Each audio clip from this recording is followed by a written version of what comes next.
আমার মনে হচ্ছে এটা অন্য কোনো রকমের একটা জ্বর, আর ওই মেন্টাল ট্রমা থেকেও জ্বরটা হতে পারে।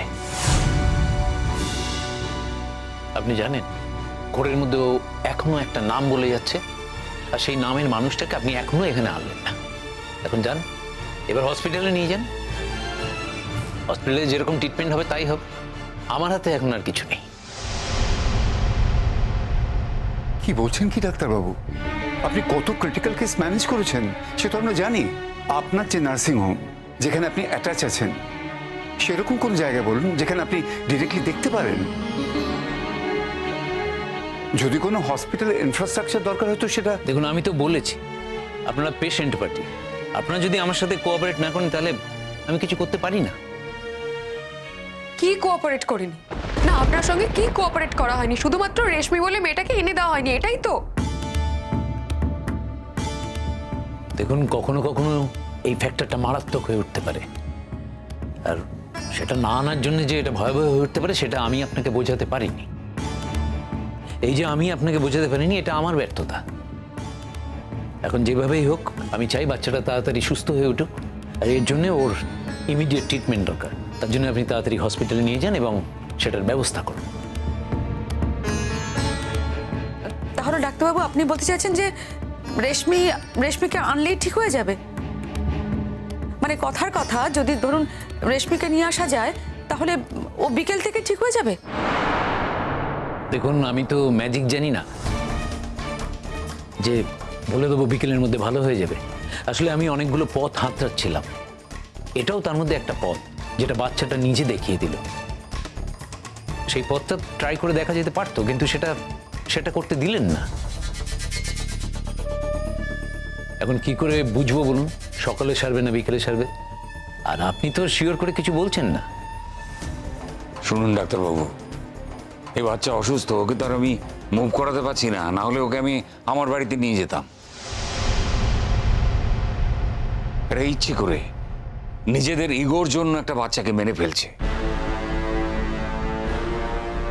দেখুন ডাক্তারবাবু, আমি নিজেও একজন ডক্টর, আপনার মতো আমিও এই একই সাজেস্ট করেছিলাম, কিন্তু ওরা কোনো কথাই শুনতে চায়নি। তবে আমার একটা জিজ্ঞাসা আছে আর কি, যে হসপিটালে যদি নিয়ে যেতেই হয়, তার আগে যদি আমরা ওকে একবার হসপিটালের বদলে আমাদের বাড়িতে নিয়ে যাই। এখন আপনি ওকে বাড়িতে নিয়ে গিয়ে কি করবেন? ওকে তো শেষ অবস্থায় এরা নিয়েই এসেছেন। শেষ অবস্থায় নিয়ে এসেছে মানে? ট্রিটমেন্ট করলেন আপনি এতদিন ধরে, আপনার কথা অনুযায়ী সব কাজ হলো, আপনি এখন বলছেন আমাদের জন্য? বারবার এক কথা কেন বলছেন? আমার কথা অনুযায়ী কাজ হয়নি। আমার কথা অনুযায়ী কাজ হয়নি। যদি হতো তাহলে ওই মেয়েটি এখন এখানে থাকতো। ওই একটা কাজ হয়নি বলে আপনি সেটাকেই বারবার স্ট্রেস দিয়ে যাচ্ছেন তো? হ্যাঁ, সেটাকেই ট্রেস দিচ্ছি, কারণ ওটাই হয়তো আসল কারণ। দেখুন, ও একটা এমন মেন্টাল কন্ডিশনে আছে, এমন একটা মানসিক চাপে আছে যে রিজেকশন হচ্ছে। ও একটা সাংঘাতিক অবসাদের মধ্যে আছে, আর বাচ্চাদের যে অবসাদ হয় না তা তো নয়। দেখুন, আপনি সেটা বুঝতে চাননি। বাচ্চা যদি কোঅপারেট না করে, পেশেন্ট যদি কোঅপারেট না করে, তাহলে তাকে ভালো করা অসম্ভব হয়ে যায়। এবং এক্ষেত্রে সেটাই হয়েছে। আমি রিস্কটা কিছুতেই নিতে চাইনি। একটা বাচ্চা বলেই আমরা আরো কেয়ারফুলি, আরো তাড়াতাড়ি ওকে ডিল করতে চেয়েছিলাম, কিন্তু আপনারা সেটা করতে দিলেন না। বেশ, ঠিক আছে, আপনার কথা মেনে নিচ্ছি। আমরা মেয়েটাকে আনার চেষ্টা করছি, কিন্তু তারপর নিশ্চয়ই আপনি বলবেন না যে ওকে হসপিটালে দিতে হবে। দেখুন, আমি কিছুই বলছি না, ডিসিশন আপনাদের। আপনারা চাইলে ওকে হসপিটালে দিতে পারেন, কিন্তু এই বাচ্চার দায়িত্ব আমি আর নেব না। আপনি নেবেন না মানেটা কি? এতদিন ধরে তো আপনি ওকে দেখলেন, এখন অবস্থা আরো খারাপ হচ্ছে বলে আপনি বলছেন আপনি দায়িত্ব নেবেন না হসপিটালে দিতে? এতদিন যদি আমার কথা শুনে চলতে তাহলে এতটা খারাপ হতো না। আপনি ওকে ছেড়ে দেবেন না ডাক্তারবাবু, আপনার কাছে প্রথম থেকে আছে। দয়া করুন ডাক্তারবাবু, দয়া করে আপনি ওকে দেখুন। হ্যাঁ, আপনি হসপিটালে দিতে বলছেন, দেব, কিন্তু সেটা যেন আপনার হসপিটাল হয়, যেখানে আপনি আছেন। তবে তার আগে আমি আমার মানসিক সান্ত্বনার জন্য না আমি রেশমিকে একবার নিয়ে আসতে চাই। আমি কারোর কথা শুনবো না, আমি রেশমিকে নিয়ে আসবো। এই বাড়িতে রেশমি ঢুকবে না। তুমি এখনো এই জেদ ধরে বসে আছো? শোনো শিরিন, রেশমি এই বাড়িতে ঢুকবে কি ঢুকবে না তার পুরো ডিসিশনটা কিন্তু তুমি নিতে পারো না। বাচ্চাটা তোমার একার নয়। আইনত বাচ্চার ওপর সব অধিকার কিন্তু আমার। আপনারা বাচ্চার অধিকার নিয়ে মাথা ঘামান, আমি এখন যাই। আমার এখানে কোনো ভূমিকা আছে বলে মনে হয় না। শুনুন শুনুন, আপনি আমার কথা শুনুন। এই মেয়েটি এতটাই বাড়াবাড়ি করেছে, শুধু এই মেয়েটি নয়, এর সঙ্গে এর মা এতটাই বাড়াবাড়ি শুরু করেছে যে বাচ্চাটাকে এই অবস্থায় এনে ফেলেছে। রেশমিকে আনার কথা আপনিও বলেছিলেন, আমরাও বলেছিলাম, কিন্তু ও সেটা অ্যালাউ করেনি। আপনি একটু দাঁড়ান ডাক্তারবাবু, আমি এক্ষুনি রেশমিকে আপনার সামনে হাজির করছি।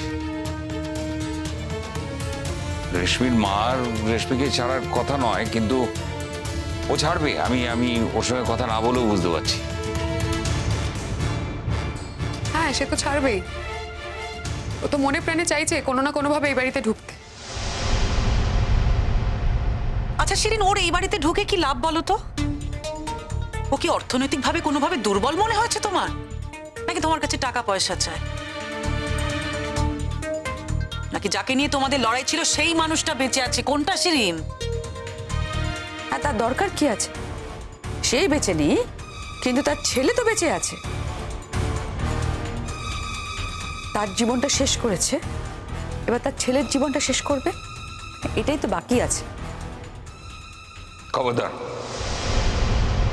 আপনি অনেক বাজে কথা বলেছেন, আর একটাও বাজে কথা আপনার আমি শুনবো না। এই ছেলের উপরে আমাদের যথেষ্ট দায় দায়িত্ব আছে। এই ছেলের দায়িত্ব আপনাদের উপরে আমি পুরোপুরি ছাড়বো না।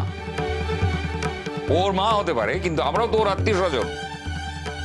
জেঠুমনি, আইনে কিন্তু এটা ধোপে টিকবে না। তুমি আমাকে আইন দেখাচ্ছ? আইন শিখবো তোমার কাছ থেকে আমি? হ্যাঁ, দেখি কোন আইনে আছে যে আমাদের চোখের সামনে এইভাবে তুমি বাচ্চাটাকে মেরে ফেলতে পারো। তুমি কি মা? তোমার মধ্যে মাতৃত্ব বলে কিছু আছে? যদি সত্যি তুমি মা হতে, তাহলে একটা বাচ্চার সঙ্গে এরকম ব্যবহার তুমি করতে পারতে না। একটা দুধের শিশু, তাকে নিয়েও তুমি ইনসিকিউর। রেশমিকে নিয়ে এলে তোমার এত বড় ক্ষতি হয়ে যাবে যে সেই কথাটা তুমি বড় করে বলছো। শোনো শিরিন, তুমি যেটা করছো সুস্থ মাথায় ভেবে দেখো, ঠিক করছো না। যেটা করার কথাও নয়, করা উচিতও নয়। শিরিন, আমরা সবাই যখন চাইছি তখন তুমি রেশমিকে এখানে নিয়ে এসো। চলুন দাদা, আমি নিয়ে আসছি। আমি যাবো আপনার সঙ্গে, আসুন। চিরকালের ঘর শত্রু বিভীষণ। শুনুন, আপনারা আগে এই সমস্যাগুলো মেটান। আপনারা ওই বাচ্চাটাকে নিয়ে আসবেন বলে তো আমি এখানে বসে থাকবো না। আমার আরো পেশেন্ট আছে, আর আমি তো সাজেশন দিয়েই দিলাম, আপনারা হসপিটালে ভর্তি করুন। যে কোনো হসপিটালে ভর্তি করতে পারেন। আর আমার হসপিটালে নিয়ে গেলেও আমি এটা বলবো না যে আমি ওকে ভর্তি নেব না। আপনি ভর্তি করুন, তারপর দেখুন, হোপ ফর দ্য বেস্ট। যা হবে তা ভালোর জন্যই হবে আশা করি। আচ্ছা, আমি আসছি।